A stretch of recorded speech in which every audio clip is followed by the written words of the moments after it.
अस्सलामुअलैकुम वरहमतुल्लाहि वबरकातुहू नहमदुहु व नुसल्ली अला रसूलिहिल करीम अम्मा बाद फ़अऊज़ु बिल्लाहि मिनश शैतानिर रजीम बिस्मिल्लाहिर रहमानिर रहीम रब्बी इश्रह ली सदरी व यस्सिर ली अमरी वहलुल उक़दतम मिन लिसानी यफ़क़हू क़ौली रब्बी ज़िदनी इल्मा। अज़ीज़ सामियात, अल्लाह ताला कुरान मजीद में इरशाद फरमाते हैं, वसीक़ल्लज़ीना इत्तक़ौ रब्बहुम इलल जन्नति ज़ुमरा, और जो लोग अपने रब से डरते थे इनके गिरोह के गिरोह जन्नत की तरफ रवाना किए जाएंगे। आज का हमारा मौजू है कि किस गिरोह में शामिल होंगी, किस गिरोह में आप शामिल होना चाहती हैं।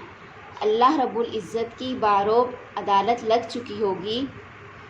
उस दिन अल्लाह का गज़ब इंतहाई उरूज पर होगा। आमाल नामे खोल कर पेश कर दिए जाएंगे।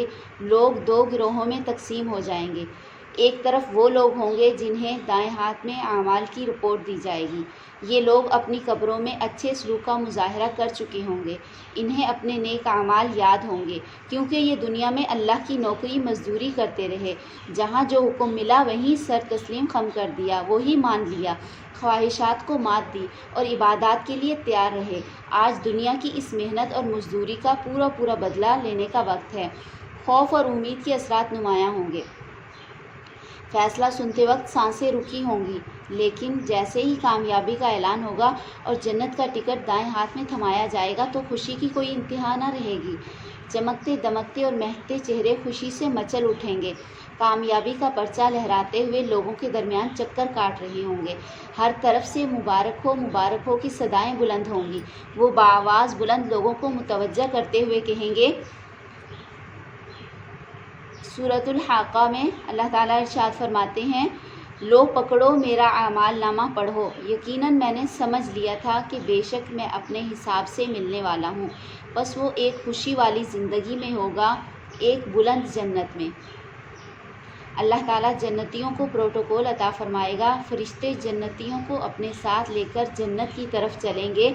ये नक्शा कुरान मजीद ने इन अल्फाज में खींचा है, वसीक़ल्लज़ीना इत्तक़ौ रब्बहुम इलल जन्नति ज़ुमरा, और जो लोग अपने रब से डरते थे इनके गिरोह के गिरोह जन्नत की तरफ रवाना किए जाएंगे और जन्नत के दरवाज़े पर पहुँचेंगे तो फरिश्ते इनसे कहेंगे, सलामुन अलैकुम तिब्तुम फदखुलूहा खालिदीन, तुम पर सलाम हो, तुम खुशहाल रहो, तुम इसमें हमेशा के लिए चले आओ। यही वो खुश नसीब होंगे जिन्हें फ़रिश्तों के सलाम होंगे। मरहबा बिकुम, खुश आमदीद के अल्फाज से इस्तकबाल किया जाएगा। अल्लाह की तरफ से ऐलान होगा, कुलू वशरबू हनीअम बिमा अस्लफ्तुम फिल अय्यामिल खालिया, खाओ और पियो मज़े से इन आमाल के इवज़ जो तुमने गुज़रे हुए दिनों में आगे भेजे। अल्लाह ताला की तरफ से पाकीज़ा मेहमान नवाजी शुरू हो गई। लंबी मुसाफत से थका हुआ मुसाफिर अपनी मंजिल को पहुंच गया। इस अजीम खुशखबरी से 50,000 साल जैसे लंबे दिन की इंतहाई सख्त धूप, भूख और प्यास की तकलीफ़ ख़त्म हो गई। तमाम गम ख़त्म हो गए। खुशी से पाँव महशर की ज़मीन पर नहीं ठहरेंगे। वो उछल उछल कर अपनी कामयाबी लोगों को सुना रहा होगा। अल्लाह ताला का मती और फरमाबरदार आखिरत में हमेशा के लिए खुश होगा। लम्हा ब लम्हा इसकी खुशी में इजाफ़ा होता जाएगा।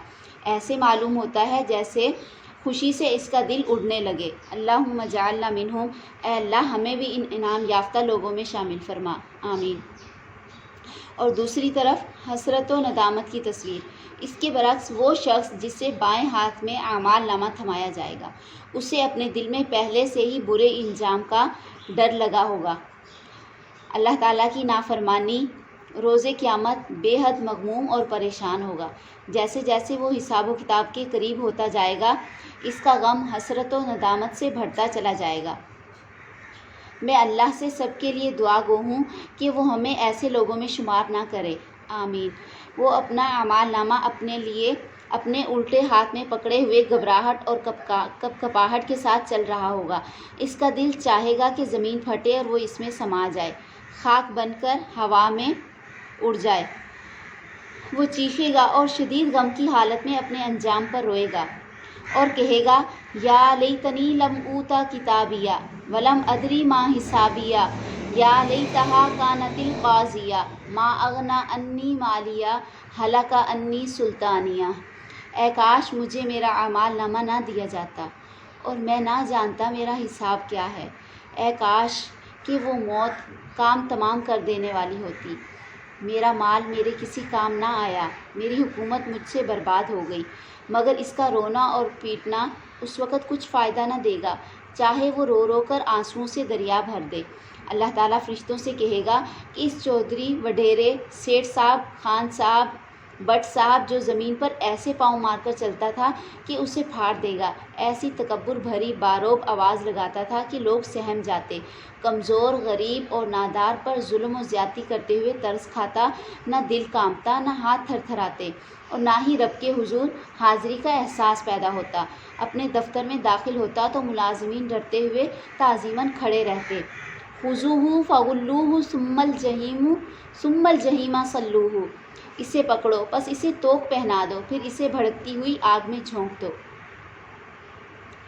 امام قرطبی رحمہ اللہ اپنی تفسیر احکام القرآن میں ان آیات کی تشریح میں لکھتے ہیں 1000 فرشتے اس پر مقرر کیے جائیں گے، پھر اس کے ہاتھ اس کی گردن پر باندھ دیے جائیں گے۔ اللہ تعالیٰ کے قول فغلوہ کا یہی مطلب ہے، اور اللہ تعالیٰ کا یہ فرمان ثم الجحیم صلوہ کا مطلب یہ ہے کہ اس کو بہت بلند شعلوں والی آگ میں داخل کر دو تاکہ یہ اس آگ کا یقینی مزہ چکھ لے جسے دنیا میں اپنی بدعمالیوں اور اللہ کی اعلانیہ بغاوتوں کے ذریعے جھٹلایا کرتا تھا۔ تو میری عزیزات، وقت بہت کم ہے، لہٰذا ایسا نہ ہو کہ ذہن اور دل کام کرنا چھوڑ دیں۔ توبہ اور استغفار کا عمل اختیار کیجیے، کیونکہ اللہ کا فیصلہ کسی وقت بھی آ سکتا ہے۔ جب تک آپ دنیا میں زندہ ہیں، آپ کا اعمال نامہ کھلا ہے اور لکھا جا رہا ہے۔ اس لیے اپنے دل کی زمین کو نیک اعمال کے ذریعے زرخیز بنائیے اور اس میں اللہ اور اس کے رسول صلی اللہ علیہ وسلم کی محبت کا بیج بو دیں، جو آپ کے لیے آخرت میں فائدہ مند ہو اور سربلندی کا ذریعہ بھی بن سکے۔ توبہ میں تاخیر کرنے سے بچیے، کیونکہ توبہ میں تاخیر کرنا انتہائی خطرناک ہے۔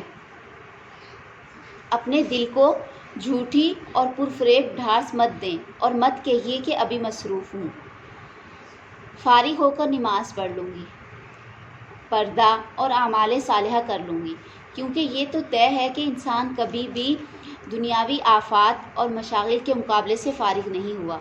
ایک ختم ہوئی نہیں کہ دوسری منہ اٹھائے آپ کے سامنے کھڑی ہوتی ہے۔ خاص طور پر بھلائی کا راستہ اختیار کرنے سے روکنے کے لیے تو شیطان اپنی تمام تر صلاحیتیں صرف کرتا ہے اور کئی ہزار رکاوٹیں کھڑی کرتا ہے، جس کا نتیجہ یہ نکلتا ہے کہ نیکی تو نیکی، اس کا ارادہ کرنا بھی محال ہو جاتا ہے۔ اللہ تعالیٰ ہمیں شیطان کے فتنے سے محفوظ فرمائے اور اللہ تعالیٰ ہمیں نیک اعمال کرنے کی توفیق عطا فرمائے اور آخرت کی فکر کرنے کی توفیق عطا فرمائے۔ وآخر الدعوانا الحمد للہ رب العالمین۔ السلام علیکم ورحمۃ اللہ وبرکاتہ۔